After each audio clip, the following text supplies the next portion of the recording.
दोस्तों टाटा पावर की बात करें तो यहाँ पे बहुत बड़ी गुड न्यूज निकल के आ रही है। टाटा पावर को एक बहुत बड़ा ऑर्डर मिला है, उसके बावजूद भी टाटा पावर के शेयर में आज दबाव देखने को मिल रहा है, स्टॉक के अंदर गिरावट है। तो इसके पीछे वजह है बाजार के अंदर गिरावट। आप देख सकते हो कि बाजार में नरमी बनी हुई है और इस वजह से टाटा पावर के शेयर में भी हमें तेजी देखने को नहीं मिल रही है।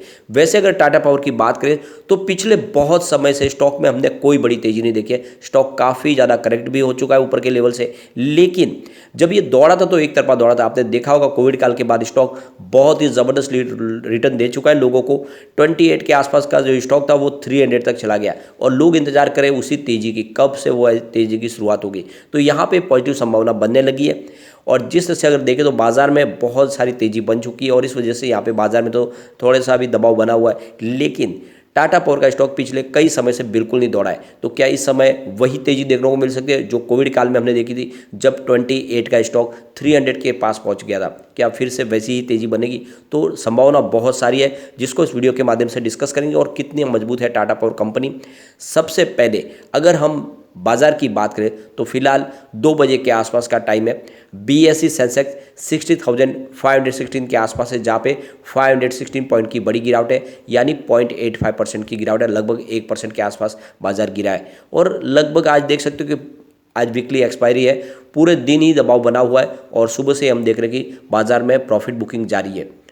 अगर हम निफ्टी एनर्जी की भी बात करें तो 26,703 के स्तर पर, जहाँ पे 238 पॉइंट की गिरावट यानी 0.88% गिरा है निफ्टी एनर्जी। और नतीजा यह है कि गुड न्यूज़ के बावजूद भी टाटा पावर में भी हमें गिरावट देखने को मिली है। अगर देखें तो स्टॉक की शुरुआत 231 पर हुई, यानी जो क्लोजिंग थी कल के उसी क्लोजिंग के आसपास शुरुआत हुई और 228 का लो भी बना और फिलहाल स्टॉक देख सकते हो कि 233 का हाई बना के 229 के आसपास ट्रेड कर रहा है, जहाँ पे 0.78% की गिरावट है।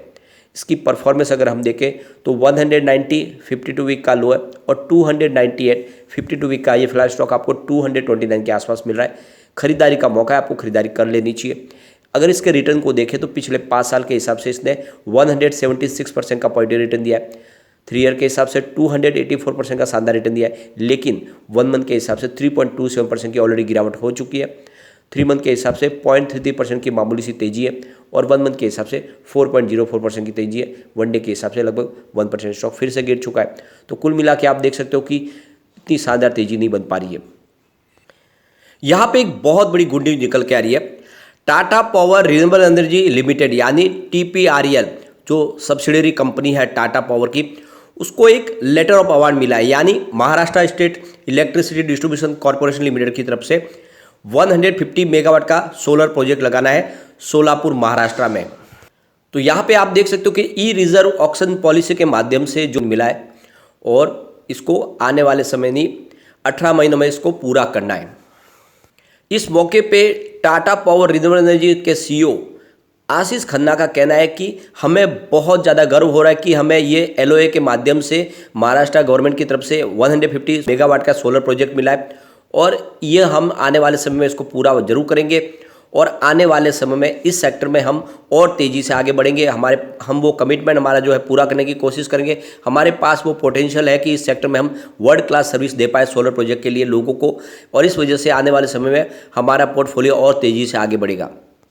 अब यहाँ पे एक टोटल कैपेसिटी देखे रिन्यूएबल एनर्जी की टाटा पावर की, तो ये 5786 मेगावाट की निकल के आ रही है, जिसमें इंस्टॉल कैपेसिटी टोटल 3877 मेगावाट की है, जिसमें सोलर प्रोजेक्ट इनके 2941 मेगावाट के और 928 मेगावाट इनके विंड प्रोजेक्ट है। इसके अलावा 1909 मेगावाट अंडर वेरियस स्टेज है, जो अभी आने वाले समय प्रोजेक्ट पूरे किए जाएंगे। टाटा पावर की बात करें तो इनका टोटल 14,002 मेगावाट का बहुत बड़ा पोर्टफोलियो, जिसमें आप देख सकते हो कि हाइड्रो पावर, थर्मल पावर, अलग अलग ग्रीन एनर्जी के माध्यम से और इसके अलावा कोल, लॉजिस्टिक और ट्रेडिंग का बिजनेस है। यानी काफ़ी मजबूत इनका पोर्टफोलियो है। और साथ में अगर आप देखें तो कंपनी का एक अल्ट्रा मेगा पावर प्रोजेक्ट भी है मुंद्रा में। इसके अलावा कंपनी का टोटल 5114 मेगावाट का क्लीन एनर्जी का पोर्टफोलियो है, जिसमें सोलर, विंड, हाइड्रो और वेस्ट मटेरियल से जो बिजली बनती है उनका काफ़ी ज़्यादा पोर्टफोलियो, जिसका 37% का इनका हिस्सेदारी है। तो कुल मिला के देख सकते टाटा पावर बहुत मजबूत कंपनी है। और इसके अलावा कंपनी का देखें तो EV चार्जिंग का कारोबार है जो तेज़ी से बढ़ रहा है। और इस तरह से अगर देखें तो कंपनी आने वाले समय कुछ बड़ा करती हुई दिखाई देगी। कंपनी का पोर्टफोलियो बहुत मजबूत है और आने वाले समय डेफिनेटली कंपनी के पास जो 107 साल का जो एक्सपीरियंस है, बहुत ही पुरानी कंपनी है। और एक तरह से देखें, कंपनी पूरे मार्केट में लीडर है इंडिया में क्लीन एनर्जी के पोर्टफोलियो के मामले में। जिस तरह से इनका कारोबार बढ़ रहा है, उस हिसाब से कंपनी आने वाले समय में और भी बड़ा कुछ करती हुई दिखाई दे सकती है। यहाँ पे आप देख सकते हो कि शेयर खान की तरफ से इसकी बाय की कॉल दी गई है। उनका जो टारगेट है वो 260 का है, तो निवेश का जरिया बनता है। सबसे अच्छी बात है स्टॉक के लिए कि इसका जो आरओई है वो एफडी से शानदार आपको रिटर्न देता हुआ दिखाई देगा और कंपनी बहुत ही शानदार आपको डिविडेंड भी देती है। एंट्री पॉइंट भी इसका अच्छा है क्योंकि स्टॉक बिल्कुल ओवरबोर्ड जोन में नहीं है और इसके ऊपर कोई भी एएसएम जीएसएम लिस्ट भी लगी हुई नहीं है, मतलब पूरी तरह से ये फ्री है, इस समय इन्वेस्टमेंट किया जा सकता है। अगर इसके फंडामेंटल देखें तो कंपनी का मार्केट कैप 73,285 करोड़ रुपीज़ का है। इसकी करंट प्राइस 229 की है, लो इसका 190 का है और इसका 52 वीक का हाई 298 का है। स्टॉक का पी 28.80 का है, इसकी बुक वैल्यू 80.40 की है और 0.75% का कंपनी डिविडेंड देती है। इसका आरओसी 9.30% है और इसका आरओई 8.42% है। इसकी फेस वैल्यू 1 रुपीज़ की है। कंपनी का सेल्स 51,399 रुपीज़ का निकल के आ रहा है और इसका ओपीएम 12.3% का है। प्रॉफिट आफ्टर टैक्स कंपनी ने 2,543 रुपीज़ का बताया। रिटर्न ऑन एसेट देखें तो 2.14% निकल के आ रहा है। डेट टू इक्विटी 2.07 है। रिटर्न ऑन इक्विटी 8.42% और इसका ईपीएस 7.96 रुपीज़ का है और इसका टोटल डेट 53,251 रुपीज़ का है और यहाँ पे प्रमोटर होल्डिंग आपको 46.90% दिखाई देगी। कुल मिला के ये फंडामेंटल काफ़ी अच्छे हैं जो इसमें हमें निवेश करने के लिए प्रेरित कर रहे हैं।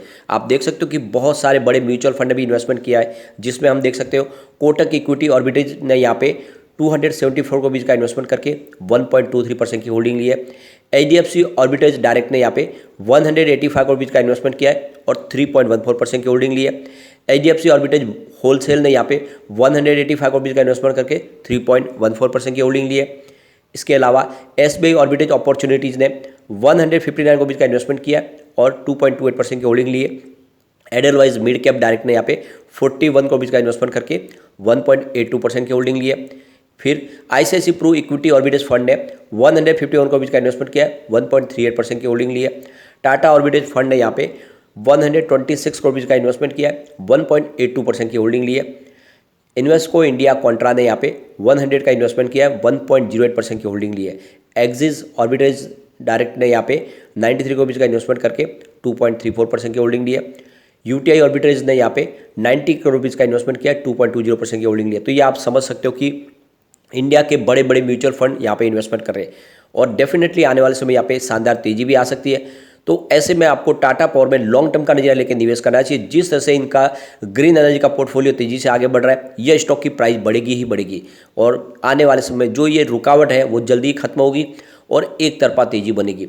यह स्टॉक जो है बहुत मजबूत है, आने वाले 3 साल में ही 1000 को टच करने की ताकत रखता है। ऐसे में आपको इस समय टाटा पावर में इन्वेस्टमेंट करना चाहिए और लगातार इनकी ऑर्डर बुक मजबूत है, बहुत सारे इनको ऑर्डर भी मिल रहे हैं और ईवी चार्जिंग में देखें तो कंपनी तेजी से आगे बढ़ रही है। तो ऐसे में आपको निवेश जरूर कर लेना चाहिए। लेकिन फ्रेंड, कोई भी इन्वेस्टमेंट करने से पहले अपने फाइनेंशियल एडवाइजर्स के बारे में ले ले या अपना खुद का रिसर्च करें, क्योंकि मैंने वीडियो आपके एजुकेशनल पर्पज़ के लिए ही बनाया। वीडियो पसंद आए तो लाइक शेयर जो कीजिए और चैनल को सब्सक्राइब कर दीजिए